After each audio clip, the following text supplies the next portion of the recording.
Such a shock, and now the owner of Dade Medical College that was forced to shut down last week accepted a plea deal today. Ernesto Perez pleaded guilty to giving illegal campaign contributions. Local 10 News reporter Glenna Milberg is working the latest on this. She is live in Miami. Lori, actually that plea deal was the expectation today, but suddenly the judge had to postpone it, so it never really happened on charges that are wholly unrelated to the closing of Dade Medical College last week.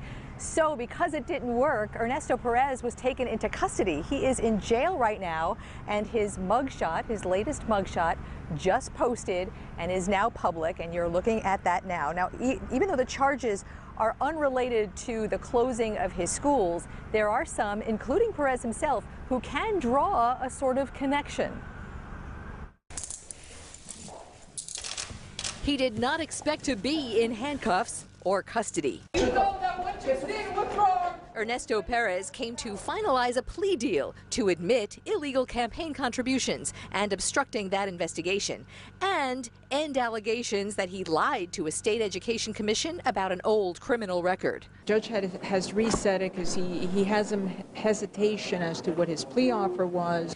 In purely coincidental timing and unrelated circumstance, just 4 days ago, Perez abruptly shuttered his Dade Medical College network, leaving thousands of students in limbo. But two former students who came to watch Perez's hearing on campaign money violations see a connection. He knew that by putting politicians in his payroll, he had those politicians look the other way. Several politicians did hold paid positions at Dade Medical, and Perez built political clout along with his for-profit private schools over 17 years. He grew a very, very small school into a very, very productive, good school, which until very recently has come on to some financial hardships. Perez, too, sees a connection among his legal and professional troubles, a political witch hunt, he told me.